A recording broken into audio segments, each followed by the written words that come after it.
I could, so we are recording now. So just like the give an example of what we did in our last class, or like a revision. Basically, what we did in our last class in functions is just to talk about the importance of functions, right? And I said functions are so functions are basically used in creating tasks, right? Because basically what the JavaScript is doing is actually creating tasks. Because everything that you do in your JavaScript, you use authentication, is it payment system, payment gateway, all of those things are all functions, right? They are all tasks. So how do you now create these tasks? You use a word, a function.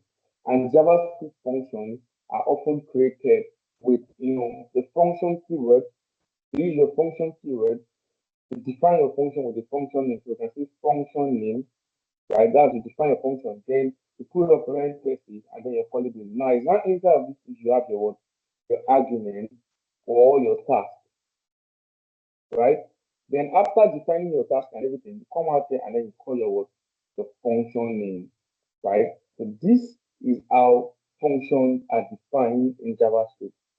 So in our last class, we did a little bit of examples. So we said, oh, this is how we can create a palindrome. We also created, apart from palindrome, we created we wrote a logic that actually gets calculates if the number inputted by user is an even number. So I'll do that again so that we can have a good example of what functions are. Now, so I said, for instance, let's say you want to get user input from the user. So let's say you want to get a prompt from the user. You say, okay, I want you to enter a number. Now, after you enter this number, I'm not going to calculate if what you've entered is a Sorry, sir. Sorry, sir. Could you please check your mic? The volume is somehow, please. oh, Yeah, the volume it's is low. it's like you are far from the mic. Oh. Yeah, Thank you very please. much. Thank you very much. So I'm coming. Let me change my input device.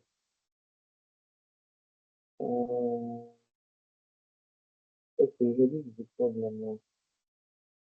Alright, can you hear me clearly now? Is it clear enough now? It's still the same. Wow.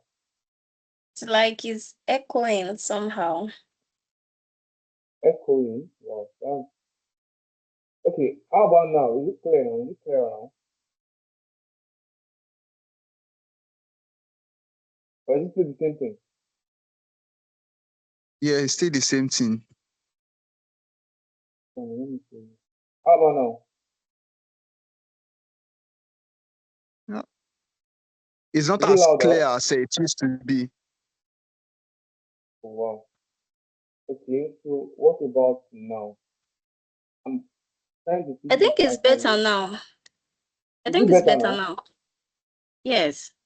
So Uh, speak again. Mr. Kevin, is it better now? It's better on my side. Mr. Kevin, is it better? I need your input also. I'm actually using a headset, so maybe I have to like remove the headset.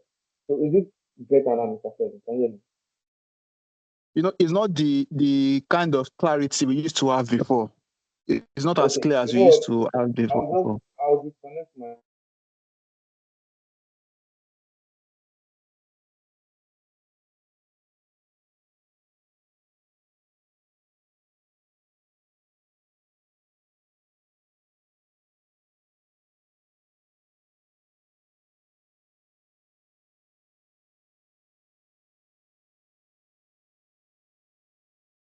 Hello, Mr. Shegun, is it clear?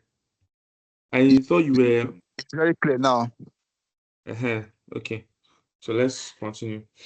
So I was using my headset before, so that was why it was all right. So let's move on. So as I was saying, right, let's say you want to create a function that gets the even number that automatically calculates or determines that okay, this particular input imputed by the user is an even number. So the first thing that you have to do is first of all set your variable. make sure that, okay, you are setting a prompt where users can what input their number. So we can now say input num equals to what prompt, enter to check, enter to check if it is even or odd number. Then we can now have a function that actually checks even if the number is imputed. So we are going to be taking this input num parameter. And don't forget, when we talk about parameters, I'm going to let me comment that out. So when we say let's say function, right? Let's say multiply num, multiply two numbers. If I have a comma b, what I have just done now is that what I've given this my function a parameter. Sorry, this should be function. I've given my function two parameters. My parameters can also be what's the name? It can also be variables, right? You can also see them as variables. Now I've given them a comma b. Now I can now easily say console.log a times b, right? Now what I have to do here now is that I just have to call out multiply num. That was my parameter, right? And then I now have to call up these parameters. Now, if I put a comma b here, a comma b, the answer is going to be what? AB, because normally, you know, in your multiplication, if you multiply two constants together, it's going to just add them together. It's just going to multiply both of them together. So that's going to give you what? AB. So if you check it out now, what do you have? You should have, okay, so A is not defined. Now it's telling that it's not defined. That's I was just talking from a mathematics point. Now A is not defined. Now in this A place, now if I put 5, and in this B place, if I put 10, what it's going to say is that what 5 equals to what A, 10 equals to what B. Now this is going to be what 50. So if you check it now, you have 50. Now this is what parameter is saying. Parameters are just like your variables that you're not going to use in what making that function work. You understand? Or giving it certain functionality in the function. Now that's what your parameters are. Now in this case now, what we are trying to do here is that we've gotten the user input, isn't it? Right? We've gotten the user input, right? We've set the user input to a variable, to a prompt, for a user to what enter their number. Now we're not saying that whenever the user enters that number, we're going to pass the number through this function. You understand? To make sure that this function now checks for this number that was what written. Now, we're going to pass to check if that function is what even or not. So what I'm going to do, we're going to say if this particular input num, right, modulo 2, okay, not at 2, modulo 2 equals what 0. Now, what does this mean? If input num is divided by 2 and the remainder is 0, that means it's what an even number, because any number divided by 2 that can be divisible by 2 is an even number. So if that input num modulo 2 is divisible by what 0, what do you have? You're going to have console.log this is console.log. Let's use the backticks to make it much more functional. So this particular input num, that's the number imputed by the user, is an even number,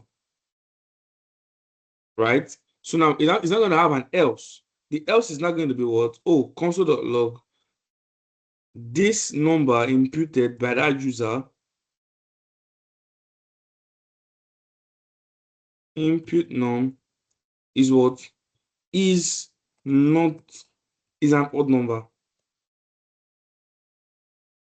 Now all we have to do now is come outside the function and call your what checks even, right? Then call your input num. Now if you call it out, now you check it out.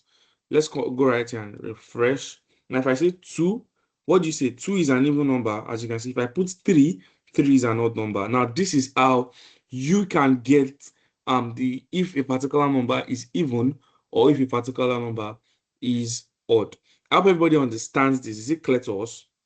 We did this in our last class. I'm just doing it again so that everybody understands what how function actually works. Is it clear to you, Mr. Shegun? Is it clear to you, Ms. Favor?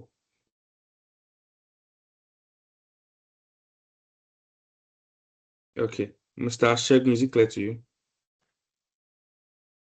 Give me a thumbs up in case it's clear. All right, good. Ms. Favor, what about you? It's clear, right? All right, so that is that about functions. So I'm going to stop the recording now so that I can now start talking about JavaScript DOM.